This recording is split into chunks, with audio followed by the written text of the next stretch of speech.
सुबह की पहली किरण के साथ ही दिया की आंखें खुल गईं। बिस्तर पर बैठते ही उसके दिमाग में कल रात की माया की वो सारी बातें किसी रील की तरह घूमने लगीं। उसका दिल अजीब सी बेचैनी से धड़क रहा था। उसने एक गहरी सांस ली, खुद को मजबूत किया और उठकर नहाने चली गई। वह जानती थी कि आज का दिन उसकी जिंदगी की सबसे बड़ी परीक्षा होने वाला था। करीब 1 घंटे बाद धूप जब पूरी तरह बिखर चुकी थी, दिया शहर की सबसे आलीशान और गगनचुंबी कांच की इमारत के सामने खड़ी थी। सूरज की रोशनी जब उस विशाल बिल्डिंग के शीशों पर पड़ रही थी तो वह किसी सोने के महल की तरह चमक रही थी। उस पर बड़े बड़े अक्षरों में लिखा था, द R3 एम्पायर। दिया ने अपनी कांपती हुई उंगलियों से माया का वो डिजिटल ID कार्ड निकाला। जैसे ही उसने एंट्री गेट पर कार्ड स्वाइप किया, बीप की आवाज के साथ भारी कांच के दरवाजे खुल गए। दिया ने जैसे ही अंदर कदम रखा, वहां की चकाचौंध देखकर उसके पैर वहीं थम गए। चारों तरफ बेशकीमती संगमरमर, ऊपर लटके हुए विशाल झूमर और VIP मेहमानों की आवाजाही। सब कुछ इतना भव्य और सुंदर था कि दिया अपनी सुध बुध खोकर बस देखती रह गई। पर उसे याद आया कि वह यहां घूमने नहीं बल्कि एक खतरनाक मिशन पर आई है। वह चुपचाप नजरें बचाते हुए माया के बताए रास्ते के मुताबिक बेसमेंट की तरफ बने VIP किचन एरिया में चली गई। दिया ने आज सुबह घर से निकलते वक्त सफेद रंग का एक सिंपल सूट पहना था, लेकिन माया ने उसे कल रात ही अपनी ऑफिशियल शेफ ड्रेस दे दी थी। दिया चेंजिंग रूम के अंदर गई और उसने जैसे ही अपने कपड़े उतारकर माया की वो शेफ यूनिफॉर्म पहननी शुरू की, उसे एक अजीब सी मुसीबत का एहसास हुआ। माया दिया के मुकाबले थोड़ी ज्यादा पतली और स्लिम थी। जैसे ही दिया ने उस ड्रेस की जिप ऊपर चढ़ाई, उसे महसूस हुआ कि वह ड्रेस हद से ज्यादा फिटिंग की है। फिटिंग इतनी ज्यादा टाइट थी कि दिया को सांस लेने में भी तकलीफ हो रही थी।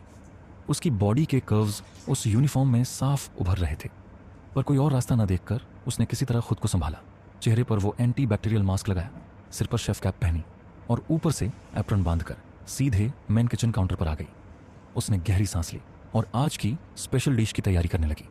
सब्जियां काटते और सॉस मिलाते वक्त उस टाइट ड्रेस की वजह से उसकी हर हरकत में एक अजीब सी घबराहट थी। वह पूरी तरह काम में डूबी ही थी कि तभी पीछे से एक बेहद तीखी और जहरीली आवाज गूंजी, तो आज तुम माया की जगह यहां आई हो।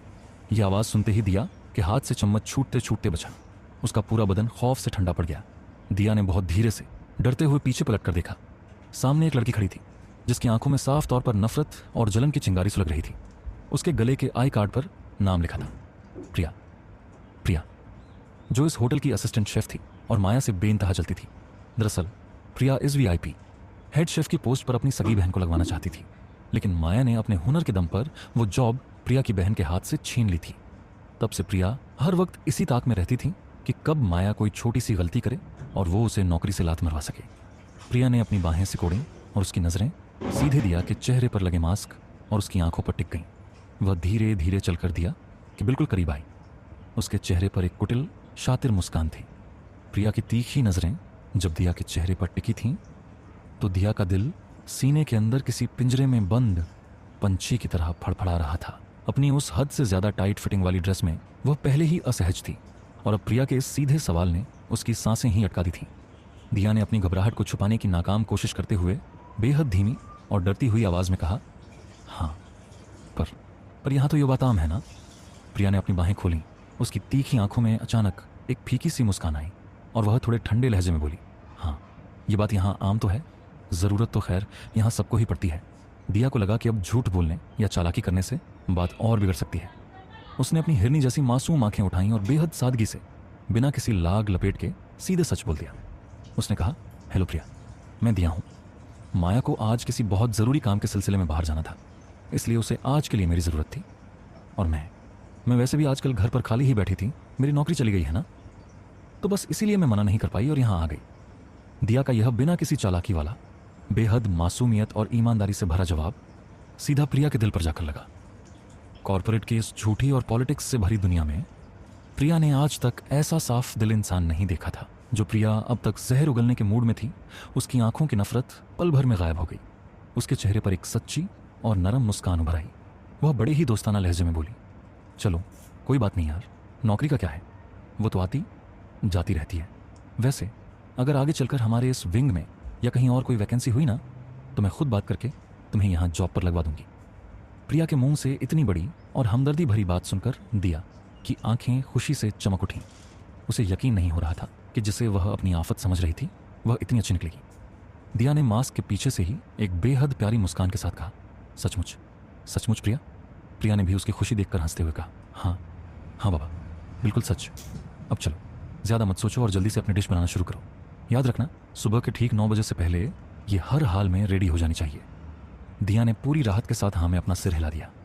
प्रिया जाने के लिए मुड़ी, किचन के दरवाजे की तरफ 2 कदम बढ़ी, पर फिर अचानक कुछ सोचकर उसके कदम रुक गए।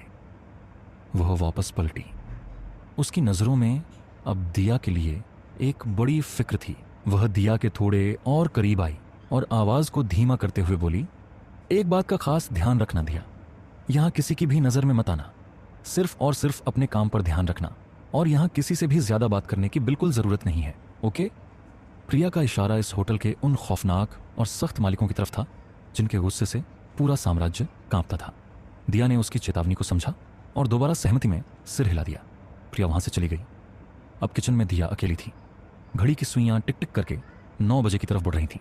दिया ने गहरी सांस ली और अपनी जादुई उंगलियों से उस सिग्नेचर इटालियन लजानिया को तैयार करने में जुट गई।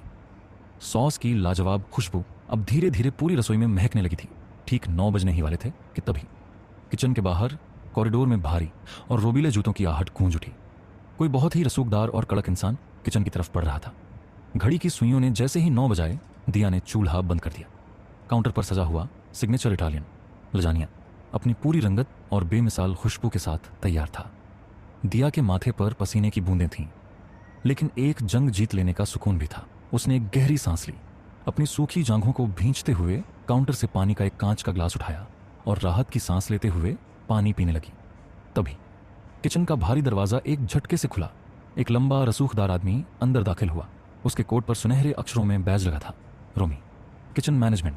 हेड रोमी का नाम सुनते ही पूरे स्टाफ के पसीने छूट जाते थे। अचानक उसे सामने देखकर दिया इतनी बुरी तरह चौंकी कि उसके हाथ कांप गए और पानी से भरा वह कांच का ग्लास सीधे फर्श पर जा गिरा। छनन्नन कांच के सैकड़ों टुकड़े पानी के साथ पूरे फर्श पर बिखर गए। दिया का दिल जैसे धड़कना ही भूल गया। वह खौफ के मारे अपनी जगह पर जम गई। रोमी ने पहले फर्श को देखा और फिर उसकी नजरें दिया पर गईं। दिया का आधा चेहरा भले ही मास्क से ढका था, लेकिन उसकी बड़ी बड़ी हिरनी जैसी मासूम और डरी हुई आंखों में बेगुनाही का एक ऐसा समंदर था कि रोमी का सारा गुस्सा पल भर में हवा हो गया। वह दिया के उस मासूम चेहरे को एक तक देखता रह गया। कुछ सेकंड के सन्नाटे के बाद रोमी ने अपनी आवाज़ को थोड़ा नरम करते हुए कहा, डर क्यों रही हो? रिलैक्स, मैं यहाँ कोई डांटने नहीं आया हूँ, बस सर का खाना लेने आया हूँ। क्या आज का ब्रेकफास्ट रेडी है? दिया ने डर के मारे जोर जोर से हाँ में सिर हिलाया और कांपती आवाज़ में बोली, जी सर, बिल्कुल रेडी है। रोमी मुस्कुराया, गुड। और वह डिश उठाने के लिए जैसे ही एक कदम आगे बढ़ा, उसका ध्यान फर्श पर फैले उस पानी पर नहीं गया। अचानक रोमी का पैर उस गीले फर्श पर बुरी तरह फिसला और वह अपना संतुलन खोकर सीधे पीठ के बल नीचे गिर पड़ा। धड़ाम। आहा! रोमी के मुंह से एक दर्दनाक चीख निकल गई। गिरते वक्त उसने खुद को संभालने के लिए फर्श पर हाथ टिकाया था और बदकिस्मती से उसके दोनों हाथों की हथेलियों में कांच के वो नुकीले टुकड़े बेहद गहराई से घुस गए। फर्श पर खून की बूंदें बिखरने लगीं। यह देखकर दिया के होश उड़ गए। वह बिना एक पल गंवाए भागकर रोमी के पास आई और घुटनों के बल बैठकर उसे उठाने की कोशिश करने लगी। उसका दिल इतनी जोर से धड़क रहा था कि उसे अपनी ही सांसें सुनाई दे रही थीं। वह रोते हुए बोली, उठिए सर, प्लीज उठिए, आई एम सो सॉरी, ये सब मेरी वजह से हुआ, मुझे वो पानी तुरंत साफ करना चाहिए था। रोमी ने दर्द से कराहते हुए अपने खून से सने हाथों को देखा और फिर दिया कि आंखों में उमड़े उस सच्चे पछतावे को देखा। उसने दर्द को दबाते हुए कहा, कोई बात नहीं, गलती मेरी भी थी, मुझे भी देखकर चलना चाहिए था, पर मुसीबत यह है कि मैं इस हालत में प्लेट नहीं उठा सकता और बड़े सर के खाने का ठीक यही टाइम है। वो खाने के मामले में 1 सेकंड की भी देरी बर्दाश्त नहीं करते। रोमी ने अपनी लहूलुहान उंगलियों से काउंटर पर रखी उस चमचमाती हुई सोने की डिश की तरफ इशारा किया और हाँफते हुए बोला, तुम इस डिश को उठाओ और तुरंत ऊपर 10th फ्लोर पर चले जाओ। वहाँ सबसे कोने में एक ही VIP केबिन है, R1 रूम। यह डिश सीधे वहाँ सर के टेबल पर दे आओ, जल्दी करो दिया, वरना आज हम में से कोई नहीं बचेगा। 10वीं मंजिल, R1 रूम, यानी साक्षात रुद्रांश का काल कोठरी जैसा केबिन। दिया का पूरा बदन कांपने लगा।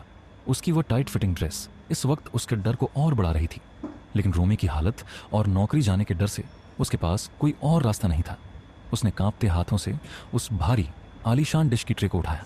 जब दिया लिफ्ट के अंदर दाखिल हुई और 10 नंबर का बटन दबाया तो लिफ्ट ऊपर की तरफ बढ़ने लगी और उसके साथ ही दिया की धड़कनें भी। उसे नहीं पता था कि R1 रूम के उस आलीशान दरवाजे के पीछे इस साम्राज्य का सबसे बेरहम और गुस्से वाला राजा रुद्रांश भूखे शेर की तरह उसका इंतजार कर रहा था। लिफ्ट की घंटी बजी, टिंग। 10वीं मंजिल पर लिफ्ट के भारी स्टील के दरवाजे जैसे ही खुले, दिया का दिल हलक में आ गया।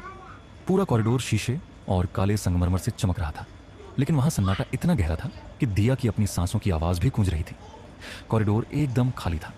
दिया ने अपनी नजरें दौड़ाईं तो उसे दूर कोने में एक आलीशान और भारी महोगनी की लकड़ी का दरवाजा दिखा, जिस पर चांदी के अक्षरों में लिखा था R1। दिया ने अपनी उस टाइट ड्रेस को थोड़ा संभाला, खाने की भारी ट्रॉली को आगे बढ़ाया और कांपते हाथों से दरवाजे पर दस्तक दी। अंदर से एक बेहद रोबीली कड़क पर साफ आवाज आई, अंदर आओ। दिया ने गहरी सांस ली, दरवाजे का हैंडल घुमाया और ट्रॉली खींचती हुई अंदर चली गई। कहानी को आगे बढ़ाने के लिए ज्यादा से ज्यादा लाइक और कमेंट करें। के